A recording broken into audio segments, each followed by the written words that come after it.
আমরা দেখেছি বিগত সরকার এই সংবিধানকে ব্যবহার করে বারবার মানুষের উপর অত্যাচার করেছে। গণতন্ত্র ওপর এই দেশ থেকে ভোটের অধিকার মানুষের গলায় পাড়া দিয়ে এই ভোটের অধিকার গণতন্ত্রের গলা টিপে সব ধ্বংস করে ফেলেছে। সুতরাং আমরাও মনে করি যে এই সরকার কেন, যে কোনো সরকারই সামনে আসবে এই সিচুয়েশনের মধ্যে থাকলে বা এই সংবিধান দ্বারা পরিচালিত হলে তাহলে ফ্যাসিস্ট হয়ে যাওয়ার সম্ভাবনা বেশি।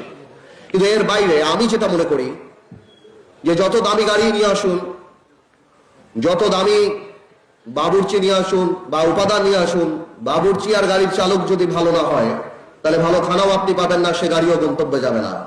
আমি মনে করি সবার উপর মানুষ সত্য। ভালো মানুষটা থাকতে হবে রাজনীতিতে যদি সেই সংবিধানকে ঠিক মতো পরিচালনা করতে হয়। আপনি যদি খারাপ মানুষ নিয়ে আসেন তাহলে অবশ্যই যেই সংবিধানই আমরা দেই মানুষের ইচ্ছার প্রতিফলন সেখানে কখনো হবে না। আমাদের এই সংবিধান মানুষের জন্য সংবিধান, সংবিধানের জন্য মানুষ না। মানুষের উন্নয়নের জন্য, দুর্বল মানুষকে প্রোটেক্ট করার জন্য, গুড গভর্নেন্সের জন্য, সরকার কিভাবে চলবে, সরকারের সাথে মানুষের যে একটা সোশ্যাল কন্ট্রাক্ট, এই সব কিছুর জন্য সংবিধানের জন্য। কিন্তু এই সংবিধানকে ব্যবহার করে বারবার মানুষের উপর অত্যাচার করা হয়েছে।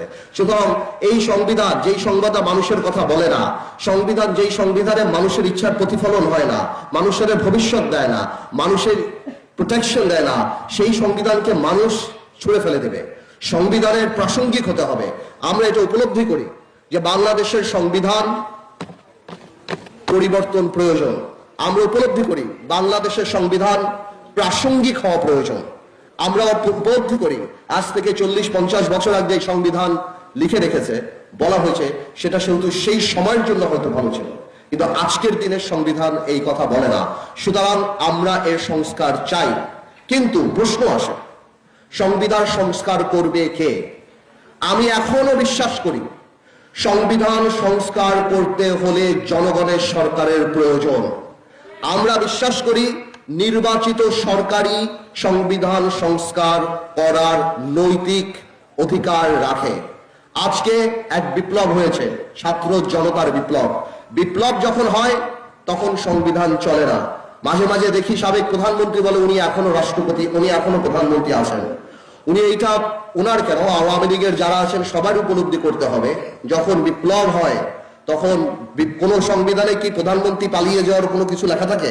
কোনো কিছু লেখা থাকে না। তো সুতরাং যখন বিপ্লব হয় তখন আমরা মনে করি একটা বিপ্লবী সরকার যদি থাকতো, সেখানে যদি ইউনূস সাহেব রাষ্ট্রপতি হয়ে সর্বদল মিলিয়ে একটা সরকার গঠন করত, আমার মনে হয় সেটা আরো ভালো হতো। যাই হোক, এই ইন্টারিম সরকার আসছে, আমরা সর্বাত্মক সহযোগিতা করছি। আমরা যেই কারণে সংবিধানের কিছু প্রস্তাব রেডি করেছি বা আমরা প্রিপেয়ার করেছি, যা ডেফিনেটলি এর মধ্যে দুই ধরনের প্রস্তাব আছে। কিছু প্রস্তাব আছে আমরা মনে করি যে এই প্রস্তাব অবশ্যই এই প্রস্তাবগুলি কোন নির্বাচিত সরকারের ঠিক করা উচিত বা সেই নির্বাচিত সরকারের কনসিডার করা উচিত। আর কিছু প্রস্তাব আছে সেগুলি আমি মনে করি আমরা সব দলরা মিলে, বা যেহেতু এটা জনগণের সরকার, জনগণের ভোট দ্বারা নির্বাচিত সরকার না, কিন্তু আমি মনে করি আমরা যদি সবাই একমত হই তাহলে আমরা সেই প্রস্তাবগুলি দিতে পারি এবং এগুলি যুগোপযোগী, এগুলি ইউনূস সাহেবের সরকার সেগুলিকে আমলে নিতে পারে।